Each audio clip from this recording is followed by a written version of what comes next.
Кем только не мечтал. И милиционером, следователем. Я уверенно говорила банкиром. Я мечтала быть модельером. Я мечтал стать космонавтом.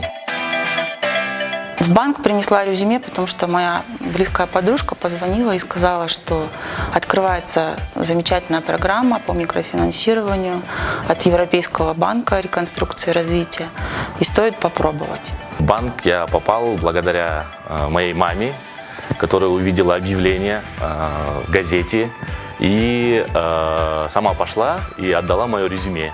После окончания университета я начала работу в валютном управлении Кыргызпромстройбанка. Я постучался в дверь.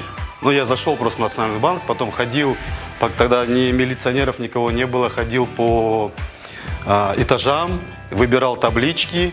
И мне понравилась табличка с названием «Отдел кредитных ресурсов». Я подумал, что тут с кредитными ресурсами большие перспективы, управлять кредитными ресурсами, распределять их. Мне предложили стать бухгалтером. Но в шутку я согласилась. Самый первый день – это поток клиентов, условия работы.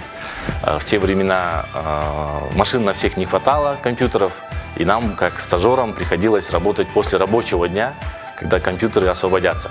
Мы создавали банковскую систему, нужно было постоянно что-то читать, писать саму инструкции, положения, и вот это мне нравилось. Быть все время в тонусе, вот это мне нравится в банковской системе. Каждый день я узнаю очень много нового и интересного. Мне очень повезло в жизни, потому что у меня работа, которую я очень люблю. Мы вносим вклад в развитие как в целом экономики, так и в развитие каждой отдельной семьи, в развитие бизнеса. Я люблю свою работу, я люблю свою команду.